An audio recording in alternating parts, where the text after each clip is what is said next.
India Nepal के हालात recently आप लोगों को पता होंगे और क्या हो रहा है ये भी आप सबको पता होंगे। इंडियन मीडिया का रिपोर्ट आया है जिसमें वो ये बात करे कि अभी तक नेपाल सिर्फ काला पानी, लेबू लेक और लिम्पियाधुरा की बात करता था कि हमें ये सारी जगह चाहिए, बट इंडियन मीडिया ये कह रहा है कि अब नेपाल के लोगों की जो है वो भूख ज्यादा हो गई है, वो अब ग्रेटर नेपाल की जमीन मांग रहे हैं। रिपोर्ट आपके साथ शेयर करेंगे। रिपोर्ट स्टार्ट करने से पहले आप लोगों के साथ एक इंपॉर्टेंट चीज ये बता दूं कि ग्रेटर नेपाल भी नेपाल का हिस्सा हुआ करता था। 1816 में ग्रेटर नेपाल टूटा है और 1816 में ग्रेटर नेपाल टूटने के बाद ही अखंड भारत वजूद में आया था, जिसमें बाद में ये ब्रिटिश इंडिया कंपनी के पास चला गया और ब्रिटिश इंडिया जो थी वो थी उसके बाद पाकिस्तान बना। तो आइए आज आपके साथ शेयर करते हैं इंडियन मीडिया का रिपोर्ट जिसमें वो ये बात करे कि नेपाल के लोग सिर्फ काला पानी की जमीन मांगते थे, अब ये ग्रेटर नेपाल की भी जमीन मांग रहे हैं। ना तो इनको काला पानी की जमीन मिलेगी और ना ही ग्रेटर नेपाल की जमीन मिलेगी। पहले इंडियन मीडिया का रिपोर्ट देखेंगे, आपके साथ बात करेंगे। तो आइए आज की वीडियो को करते शुरू करने से पहले आपसे गुजारिश है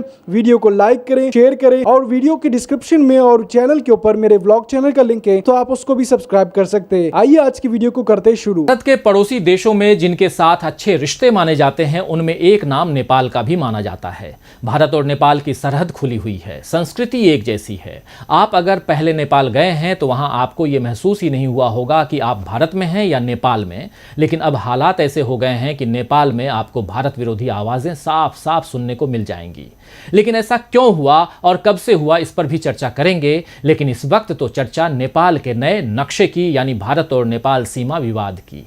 दरअसल 1975 में आखिरी बार नेपाल ने अपना नक्शा जारी किया था। उस नक्शे में लिपुलेख, काला पानी और लिम्पियाधुरा के 335 स्क्वायर किलोमीटर क्षेत्र नहीं दर्शाए गए थे, मगर अब नए नक्शे के मुताबिक नेपाल को कागज पर 335 वर्ग किलोमीटर का फायदा होगा। लेकिन नेपाल के ही धुर राष्ट्रवादियों की मांग है कि हमें सिर्फ 335 वर्ग किलोमीटर जमीन ही नहीं चाहिए, बल्कि हमें तो ग्रेटर नेपाल के लिए 60,000 स्क्वायर किलोमीटर जमीन भारत से चाहिए।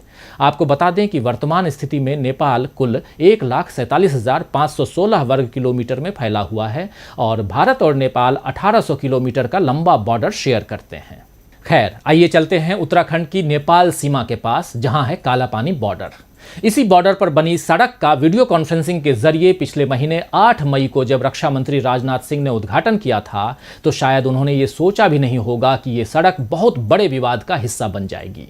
नेपाल ने तुरंत आपत्ति जताते हुए कहा था कि यह सड़क नेपाल की जमीन में है। नेपाल के विदेश मंत्रालय की ओर से 9 मई को दावा किया गया कि लिपुलेख नेपाल के हिस्से में आता है, लिहाजा सड़क निर्माण गलत है। इसके बाद नेपाल की ओर से 18 मई को एक नया नक्शा जारी किया जाता है। इसमें भारत के काला पानी के साथ ही लिपुलेख और लिम्पियाधुरा को भी नेपाल अपना हिस्सा बताता है। नेपाल के प्रधानमंत्री केपी शर्मा ओली ने 1 जून को नेपाली प्रतिनिधि सभा में नए नक्शे वाले इस संविधान संशोधन बिल को पेश कर दिया। शुरुआत में नेपाली कांग्रेस और मधेसी पार्टियों ने इस पर असहमति जताई, लेकिन ओली के राष्ट्रवादी कार्ड की ताकत का एहसास जल्दी ही विपक्षी दलों को भी हो गया।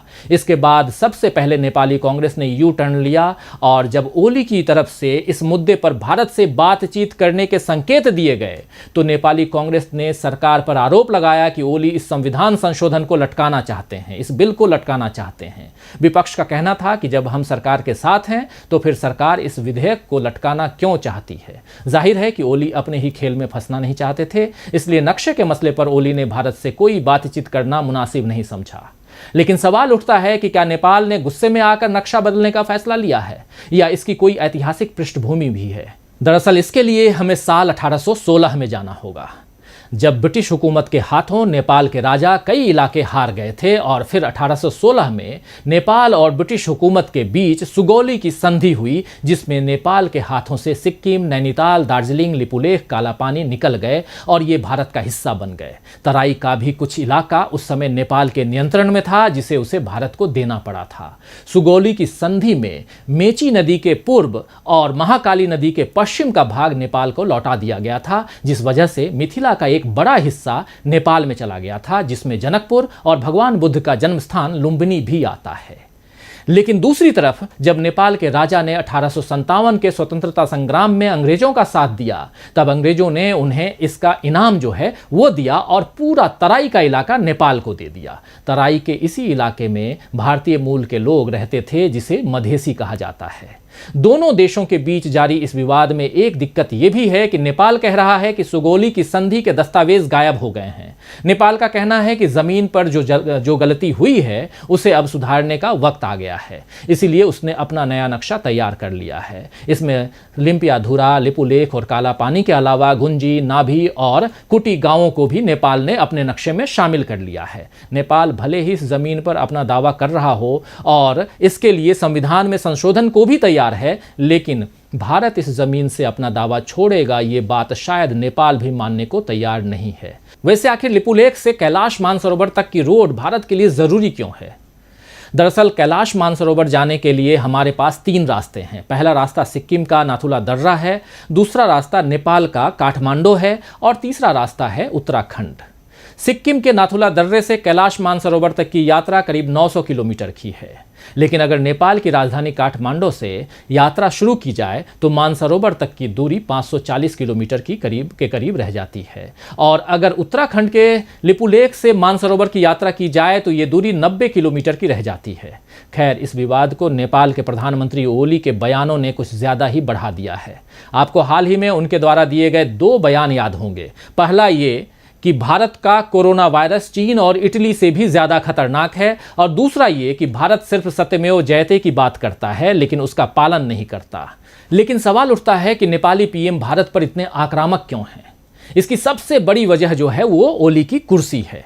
खबरों के मुताबिक नेपाली कम्युनिस्ट पार्टी में पुष्प कमल दाहाल और सीनियर लीडर माधव कुमार नेपाल के खेमे से ओली के इस्तीफे की मांग की जा रही थी, लेकिन अब यहां सन्नाटा छाया हुआ है। माधव के एक साथी के मुताबिक देश में हालात जो हैं वो गंभीर हैं और ऐसे में पीएम का इस्तीफा मांगना अनैतिक होगा। हालांकि विरोधी खेमे का साफ कहना है कि इस मांग को खत्म नहीं किया गया है, बजट और नए नक्शे के पारित होने तक के लिए इसे रोक दिया गया है। यानी साफ है कि भारत के साथ सीमा विवाद में ओली को फिलहाल बचा लिया गया है।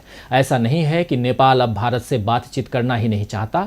नेपाल ने संकेत दिए हैं कि वो इस मुद्दे पर भारत से बात करना चाहता है, लेकिन नेपाल में पिछले 1 महीने से जो कुछ भी हुआ है उसके बाद से भारत का कहना है कि पहले बातचीत का नेपाल जो है वो माहौल तैयार करे। लेकिन ऐसा भी नहीं है कि भारत ने नेपाल से सभी रिश्ते तोड़ दिए हैं। दरअसल सोमवार को ही भारत और नेपाल के बीच एक समझौते पर हस्ताक्षर किए गए, जिसके अनुसार भारत द्वारा नेपाल के 7 जिलों में 56 स्कूलों का पुनर्निर्माण किया जाएगा। खैर, नेपाल के साथ अभी रिश्ते की डोर न तो टूटी है और न ही अब उतनी मजबूत दिख रही है जो 1 दशक पहले थी।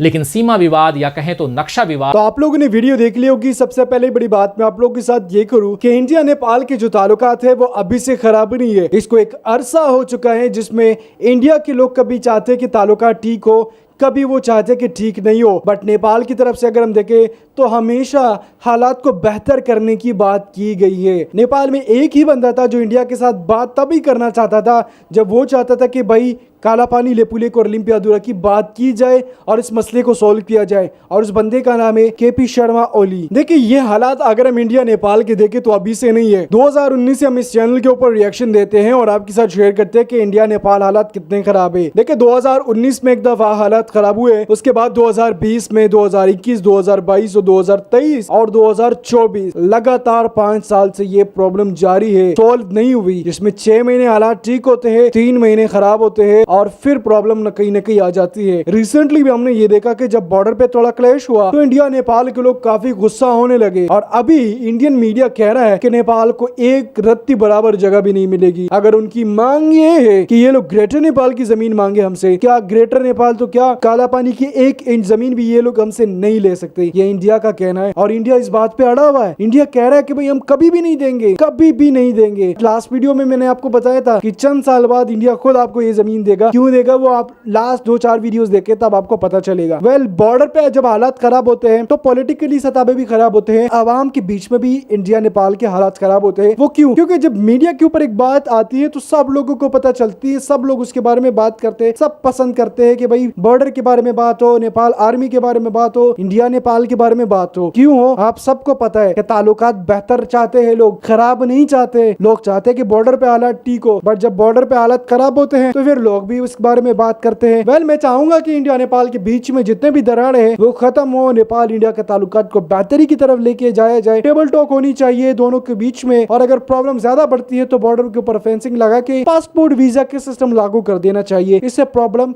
खत्म होने की तरफ जा सकती है। वीडियो अगर अच्छी लगी है तो लाइक शेयर सब्सक्राइब आप लोग कर सकते हैं।